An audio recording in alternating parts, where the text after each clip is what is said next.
मौत के बाद के 40 दिन आखिर क्या होता है इन 40 दिनों में रूह के साथ?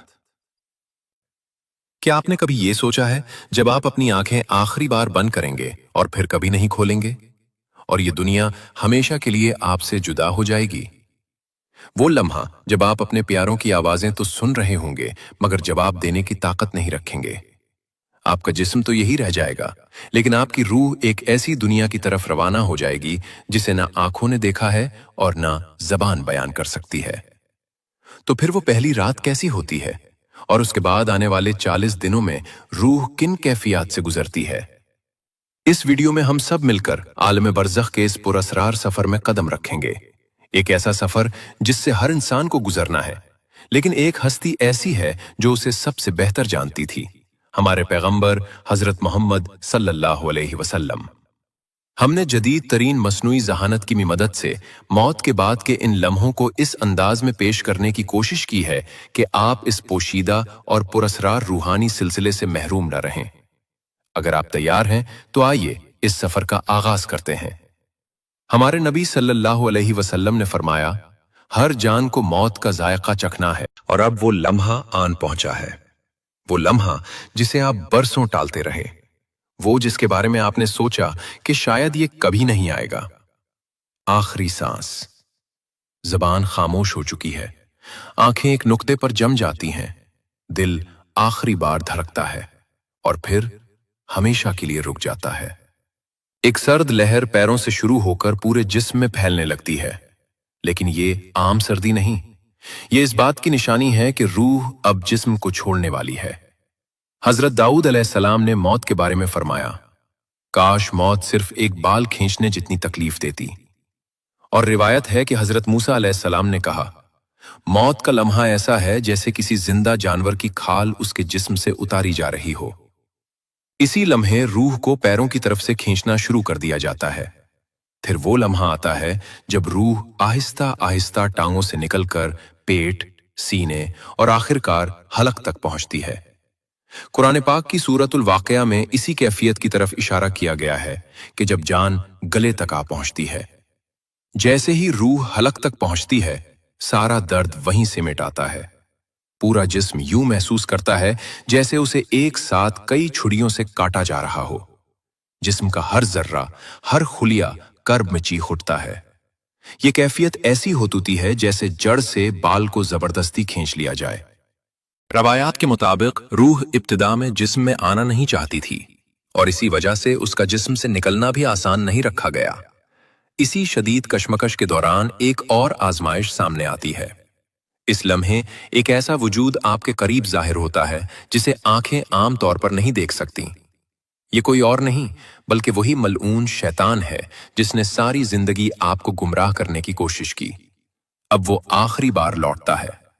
इसके हाथ में पानी का एक प्याला होता है और वो आपकी नाकाबिले बर्दाश्त प्यास को हथियार बना लेता है। वो कहता है, अपना ईमान मुझे दे दो और ये पानी ले लो। इसी लम्हे आपकी पूरी जिंदगी एक फिल्म की तरह आंखों के सामने घूम जाती है। आपकी नमाजें, आपके गुनाह, आपके आंसू, आपकी गफलत और वो तौबा जिसे आपने कभी सच्चे दिल से किया था। शैतान मुसलसल सरगोशियां करता रहता है, आपके जहन को उलझाने की कोशिश करता है। रिवायात में आता है कि वो आपके फौतशुदा वालदैन की शक्ल में भी जाहिर हो सकता है और आपको किसी और रास्ते, किसी और मजहब की तरफ बुलाने की कोशिश कर सकता है। लेकिन अगर आपका ईमान सच्चा और मजबूत हो, जैसा कि अहादीस में बयान हुआ है, तो आप इसके धोखे में नहीं आएंगे। और अगर दिल में शक हो, अगर जिंदगी भर ईमान को मजबूत करने की कोशिश न की गई हो, तो इंसान इस नाजुक लम्हे में आसानी से फरेब में आ सकता है और अपने आखिरी वक्त में इस्लाम को छोड़ सकता है। जैसे कुछ लोग इस दुनिया में ख्वाहिशात और लज्जतों के बदले अपना दीन छोड़ देते हैं, वैसे ही वो मौत के लम्हे में भी उसे छोड़ देते हैं। उस दिन ला इलाहा इल्लल्लाह कहने का वाहिद रास्ता ये होगा कि आप ईमान के साथ जिए हों। सच्चे ईमान के साथ शैतान की सरगोशियां बेअसर हो जाएंगी, जैसा कि हदीस में है। आप इसी हालत में मरेंगे जिसमें आप जिए और आप इसी हालत में उठाए जाएंगे जिसमें आप मरे। जो लोग ईमान के बगैर मरते हैं उनके लिए मौत इंतहाई तकलीफदेह होती है। फरिश्ते पुकारेंगे, बाहर आ ए खबीस रूह, बाहिरा जहन्नुम के अजाब की तरफ, और फिर रूह को जिस्म से नोच लिया जाएगा। पूरा जिस्म कांपेगा, अंदरूनी आज़ा मुड़ जाएंगे। जिस्म रूह से चिमटे रहने की कोशिश करेगा, लेकिन अल्लाह के हुक्म की तामील करते हुए फरिश्ते उसे ले जाएंगे। उस लम्हे कुछ नहीं किया जा सकता। तौबा अब मजीद मदद नहीं करती। ईमान की कोई कद्र बाकी नहीं रहती। हमारे पैगंबर सल्लल्लाहु अलैहि वसल्लम ने एक मोमिन और एक काफिर की मौत को यूं बयान फरमाया। मोमिन की रूह जिस्म से ऐसे आसानी से निकल जाती है जैसे बर्तन से पानी बहता है, जबकि काफिर की रूह को ऐसे खींचा जाता है जैसे गीली ऊन से कांटेदार शाख खींची जाए, रगों और पट्ठों को चीरती हुई। हमारे पैगंबर सल्लल्लाहु अलैहि वसल्लम ने बताया कि काफिर की मौत के फौरन बाद क्या होता है। जब फरिश्ता रूह को लेता है तो दूसरे फरिश्ते आते हैं और उसे हजरत इज़राइल अलैहिस्सलाम से ले लेते हैं। वो उसे एक खिरदरी बोरी में डालते हैं जो उसके लिए तैयार की गई होती है। इस बोरी से जमीन के बदतरीन मुर्दा जिस्म से भी बदतर बदबू आती है। फिर फरिश्ते उसे ऊपर ले जाते हैं। जब भी वो फरिश्तों के किसी गुरोह के पास से गुजरते हैं तो वो फरिश्ते पूछते हैं, ये गंदी रूह किसकी है? उसे ले जाने वाले फरिश्ते उस नाम से जवाब देते हैं जिस नाम से वो शख्स दुनिया में जाना जाता था। आखिर में वो सबसे निचले आसमान पर पहुंचते हैं और रूह के लिए दरवाजा खोलने की दरखास्त करते हैं, लेकिन ये नहीं खोला जाएगा। फिर रसूलुल्लाह सल्लल्लाहु अलैहि वसल्लम ने ये आयत तिलावत फरमाई, बेशक जिन लोगों ने हमारी आयतों को झुटलाया और तकब्बुर किया, उनके लिए आसमान के दरवाजे नहीं खोले जाएंगे और वो जन्नत में दाखिल नहीं होंगे तक कि ऊंट सुई के नाके से ना गुजर जाए। फिर अल्लाह ताला हुक्म देता है, उसका नाम आमाल जमीन के सबसे निचले मकाम सज्जीन में लिख दो। उसके बाद उसकी रूह ऊपर से नीचे फेंक दी जाती है। फिर नबी सल्लल्लाहु अलैहि वसल्लम ने एक और आयत तिलावत फरमाई, फरिश्ते कमरे में दाखिल होंगे, उनके चेहरे चमक रहे होंगे, उनके अल्फाज रहमत से भरे होंगे और वो कहेंगे, ए पाकीज़ा रूह, अपने रब की रहमत की तरफ आ जा, तू उससे राजी और तेरा रब तुझसे राजी।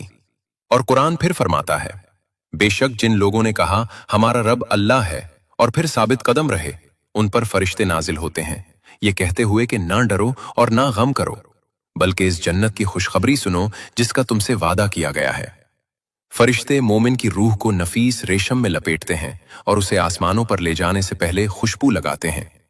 जब वो फरिश्तों के हर गिरोह के पास से गुजरते हैं तो वो पूछते हैं, ये खूबसूरत रूह किसकी है? और उसे ले जाने वाले फरिश्ते दुनिया में उस शख्स के लिए इस्तेमाल होने वाले बेहतरीन नामों और तारीफों से जवाब देते हैं। जब वो आसमानों पर पहुंचते हैं तो मोमिन के लिए 7वें आसमान तक तमाम दरवाजे खोल दिए जाते हैं। अल्लाह के सबसे करीब फरिश्तों का हर गिरोह उस रूह को सलामती से खुशामदीद कहता है। फिर कहा जाता है, इसका नाम आमाले नेकोकारों की किताब में लिख दो। इसके बाद अल्लाह फरमाता है, मेरे बंदे को जमीन की तरफ लौटा दो, क्योंकि मैंने उन्हें उसी से पैदा किया है और उसी में उन्हें लौटाऊंगा और उसी से उन्हें एक बार फिर रोज़े क़यामत निकालूंगा। मौत के लम्हे के बाद जिस्म जमीन पर रहता है और तदफीन की तैयारियां शुरू हो जाती हैं। जिस्म को गुस्ल देना जरूरी है।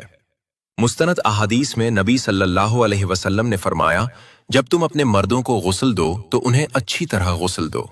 अगरचे जिस्म हमारी आंखों को बेजान लगता है, ये अब भी एक बर्तन है जिसे रूह ने कभी जाना था और रूह का इससे एक पुरस्रार ताल्लुक बरकरार रहता है। वो ताल्लुक इतना गहरा होता है कि गुस्ल के दौरान हर लम्स, पानी का हर कतरा, हर हरकत रूह इस तरह महसूस करती है जिसे जिंदा लोग नहीं समझ सकते।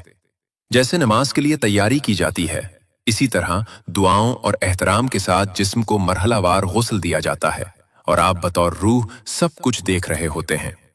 आप लोगों को देखते हैं जो इंतजार कर रहे हैं, कौन वाकई गमगीन है, किसने आपसे खुलूस के साथ मोहब्बत की और कौन सिर्फ मजबूरी में आया।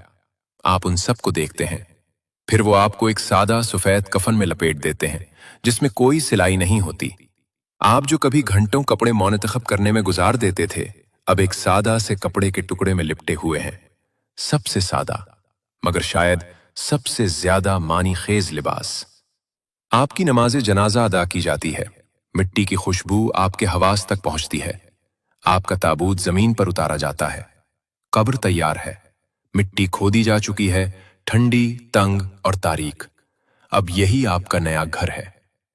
ताबूत खोला जाता है और आप अपने कफन में लिपटे हुए दो लोगों के जरिए आहिस्ता से कब्र में उतारे जाते हैं। मिट्टी की पहली मुट्ठी आप पर फेंकी जाती है। आप अब भी सुन सकते हैं, लेकिन अब कोई आपको नहीं सुन सकता। फिर सब आहिस्ता आहिस्ता दूर चले जाते हैं और कदमों की आवाज खामोशी में मद्धम हो जाती है। गुज़श्ता रात आप अपने गर्म बिस्तर में सोए थे। आज आप दो पत्थरों के बीच जमीन में लिपटे हुए लेटे हैं। कब्र लरसती है, उसकी दीवारें टूटती हैं और मुनकिर और नकीर जाहिर होते हैं। उनकी आंखें बिजली की तरह चमकती हैं, उनकी आवाजें तूफान की तरह गरजती हैं, उनके बाल जमीन को छूते हैं और वो आपके सामने हैबतनाक कामत में नजर आते हैं। ये सवाल करने वाले फरिश्ते हैं, मुनकर और नकीर। वो अपना फर्ज पूरा करने के लिए करीब आते हैं और पूछते हैं, मिन रब्बिका, तेरा रब कौन है? मेरा रब अल्लाह है जिसकी मैंने जिंदगी में इबादत की। मा दीनका, तेरा दीन क्या है? मेरा दीन इस्लाम है। मन नबीयका, तेरा नबी कौन है? मेरे नबी मोहम्मद सल्लल्लाहु अलैहि वसल्लम है। मा किताबका, तेरी किताब क्या है? मेरी किताब कुरान है, कायनात का नूर। मा आमिलका, तेरे आमाल क्या हैं? मेरी जवानी की नमाजें, बीमारी में मेरा शुक्र और सब्र और मुश्किल वक्त में दिया हुआ मेरा सदका मेरे गवाह हैं। मोमिन उन तमाम सवालात के जवाबात जानता है। इस लम्हे के बारे में हजरत अली रजी अल्लाह अन्हो से एक रिवायत है। हजरत अली रजी अल्लाह अन्हो हर रात दुआ करते थे, ऐ मेरे रब, मुझे उम्र के बारे में खबर दे। वो 6 माह पहले अपने सबसे करीबी दोस्त को खो चुके थे। इस रात उमर रजी अल्लाह अन्हो आखिरकार उनके ख्वाब में आए। अली रजी अल्लाह अन्हो ने उन्हें खुशी से गले लगाया और कहा, तुम कहाँ थे मेरे भाई? मैं 6 माह से तुम्हारा इंतजार कर रहा हूं। उमर रजी अल्लाह अन्हो थके हुए लेकिन पुरसुकून नजर आए। उन्होंने कहा, अली, अभी सवालो जवाब खत्म हुए हैं। बहुत वक्त लगा। मुनकिर और नकीर ने मेरी जिंदगी के हर काम के बारे में पूछा, लेकिन अल्हम्दुलिल्लाह मैंने उसे पास कर लिया।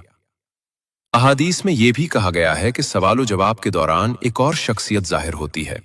अगर आप अच्छे इंसान थे तो आप एक शख्स को खालिस सफेद लिबास में मलबूस देखेंगे, जिसका चेहरा नूर से चमक रहा होगा। इसकी खुशबू बयान से बाहर होगी। आप पूछेंगे, तुम कौन हो? एक तसल्ली बख्श मुस्कुराहट के साथ वो जवाब देगा, मैं तुम्हारे नेक आमाल हूं। मैं तुम्हारी नमाजें और तुम्हारे रोजे हूं। मैं रात में तुम्हारे सजदे हूं। मैं अल्लाह के लिए बहाए गए तुम्हारे आंसू हूं। मैं रोजे क़यामत तक तुम्हारे साथ रहने आया हूं। तुम अब अकेले नहीं हो। वो आपको कब्र के दबाव, उसकी तंगी और उसके दर्द से बचाएगा। जन्नत की खुशबू आपकी रूह को भर देगी। अंधेरा दूर हो जाता है। आपकी कब्र इतनी फैल जाती है जहां तक आपकी आंखें देख सकती हैं। मजीद कोई खौफ नहीं, मजीद कोई दर्द नहीं, सिर्फ सुकून। अगर आप सवालो जवाब के दौरान सही जवाब देते हैं तो आपके लिए जन्नत से एक खिड़की खोल दी जाती है। अल्लाह हुक्म देता है कि आपकी कब्र को वसी कर दिया जाए और आपके लिए जन्नत से एक बिस्तर तैयार किया जाए। आपके पहलू में खिड़की खोली जाती है जो जन्नत का मंजर दिखाती है, मोमिनों का घर। आपका दिल सुकून से भर जाता है और आप कयामत के दिन तक जन्नत को देखते रहते हैं। और जब आप बरज़ख के बागों में से एक में आराम कर रहे होते हैं तो आप एक आवाज सुनते हैं। ये उन लोगों का बदला है जिन्होंने ईमान में जद्दोजहद की। ये सुकून उनके लिए तैयार किया गया है जिन्होंने अल्लाह को याद रखा। लेकिन हर कब्र ऐसी नहीं होती, क्योंकि अगर कोई शख्स दोनों फरिश्तों के सवालात का जवाब नहीं दे सकता, अगर उसने अपनी जिंदगी गफलत में गुजारी, वक्त को खेलों और लज्जतों में जाया किया, अगर उसने कभी अपने रब को नहीं जाना, तो कब्र में वो सिर्फ कहेगा, मन रब्बुका, मुझे नहीं मालूम। तेरा नबी कौन है? तेरा दीन क्या है? तेरे आमाल क्या थे? मुझे नहीं मालूम। काफिर और मुनाफिक कभी भी उन सवालात का सही जवाब नहीं दे पाएंगे और फरिश्ते कहेंगे, हमें पहले ही मालूम था कि तुम यही जवाब दोगे। फिर कब्र तंग हो जाती है। मट्टी हड्डियों को दबा लेती है, यहां तक कि पसलियां एक दूसरे में पैवस्त हो जाती हैं और नीचे की जमीन अजाब का एक हौलनाक मकाम बन जाती है। उनके लिए जहन्नम के दरवाजे खोल दिए जाते हैं। वो अभी भी अपनी कब्रों में होते हुए उसका अजाब देखते हैं। जहन्नम की गर्मी और बदबू उन तक पहुंचती है। कब्र तंग हो जाती है और उन्हें हर तरफ से दबाती है। जब जमीन तंग होती है तो कोई रहम बाकी नहीं रहता। नबी सल्लल्लाहु अलैहि वसल्लम ने फरमाया, कब्र उसे इतना कचल देगी कि उसकी पसलियां एक दूसरे में पैवस्त हो जाएंगी। दोनों फरिश्तों की आंखें बिजली की तरह चमकती हैं, उनकी आवाजें बादल की तरह गरजती हैं, उनके दांत जंगली बैलों के सींगों की तरह तेज होते हैं। उनकी मौजूदगी रूह को दहशत से भर देती है। ये फरिश्ते मुस्कुराते नहीं, वो कोई शफकत नहीं जानते, वो कोई रहम महसूस नहीं करते, क्योंकि आपने हमेशा अपनी नमाज में ताखीर की, आपने ईमान को हल्का लिया। अब वो अजाब को बढ़ाते हैं। मट्टी आग में बदल जाती है, शूले कब्र को घेर लेते हैं, धुआं हुआ में भर जाता है। वो शख्स चीखता है, लेकिन आज कोई फरार नहीं। फिर एक और वजूद कब्र में दाखिल होता है। उसका चेहरा खौफनाक है, उसके कपड़े मीले हैं और उसकी बदबू सड़ती हुई लाश से भी बदतर है। दहशतजदा शख्स पूछता है, तुम कौन हो? और वो वजूद जवाब देता है, मैं तुम्हारे आमाल हूं, तुम्हारे गुनाह हूं, मैं वो मवाक़े हूं जो तुमने जाया कर दिए और कभी तौबा नहीं की, मैं वो हूं जो तुमने किया है। और ये वजूद रोज़े क़यामत तक उनके साथ रहता है, उनके दर्द और पछतावे में इजाफा करता है। फिर एक और अजाब शुरू होता है। 99 सांप कब्र में भेजे जाते हैं, लेकिन ये दुनियावी सांपों जैसे नहीं होते। उनमें से हर एक अजाब के लिए पैदा किया गया होता है। उनका हर डंक रूह को उस गुनाह की याद दिलाता है जो उसने किया था। नबी सल्लल्लाहु अलैहि वसल्लम ने फरमाया, अगर उन सांपों में से सिर्फ एक का दांत भी जमीन को छू जाए तो कयामत के दिन तक उस पर कुछ भी नहीं उगेगा। ये सांप कयामत तक अपना अजाब जारी रखेंगे, और जब वो दिन आएगा तो अजाब खत्म नहीं होगा, बल्कि ये सिर्फ शुरू होगा। इसीलिए कब्र में मौजूद शख्स पुकारेगा, ए अल्लाह, बराह करम कयामत का दिन शुरू ना कर, क्योंकि वो जान लेगा कि उसने जो अभी तजुर्बा किया है वो सिर्फ आगाज था। एक दिन नबी सल्लल्लाहु अलैहि वसल्लम एक कब्र के पास से गुजरे और अपने सहाबाए किराम से फरमाया, अगर यहां दफन होने वाला शख्स दुनिया में वापस आ सकता तो वो अपने खानदान से मिलने या अपनी दौलत को मुकम्मल करने की ख्वाहिश ना करता, वो सिर्फ 2 रकत नमाज पढ़ने की ख्वाहिश करता, क्योंकि अब वो समझता है, और एक दिन हम भी समझेंगे, कि ये दुनिया हकीकी जिंदगी नहीं थी। हकीकत अब शुरू होती है। दुनिया सिर्फ एक पर्दा थी और कब्र उसके पीछे का मरहला है। अब अबदियत का पहला दरवाजा खुल रहा है। अब आते हैं कब्र के सबसे पुरअसरार हिस्से पर, आलम बरज़ख। जब हम कब्र के बारे में सोचते हैं तो हम आम तौर पर मादी कब्र का तसव्वुर करते हैं, लेकिन जिस तरह ख्वाब का आपके सोने के बिस्तर से कोई ताल्लुक नहीं है, इसी तरह कब्र का उस मिट्टी से कोई ताल्लुक नहीं है जिसमें उसे दफन किया जाता है। कब्र या बरज़ख दरअसल एक रहदारी है, 2 दुनियाओं के दरमियान एक गुजरगाह।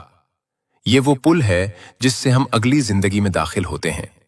इस दुनिया और आखिरत उसके दरमियान एक रूहानी दुनिया। ये एक हालत से दूसरी हालत में मुंतकली है। ये इस दुनिया से मिलती जुलती है जिसे हम जानते हैं, फिर भी उसमें कोई सूरज नहीं है और फिर भी ये रोशनी से भरी है। ये इस दुनिया से ज्यादा वसी, ज्यादा रोशन और ज्यादा पुरसकून है।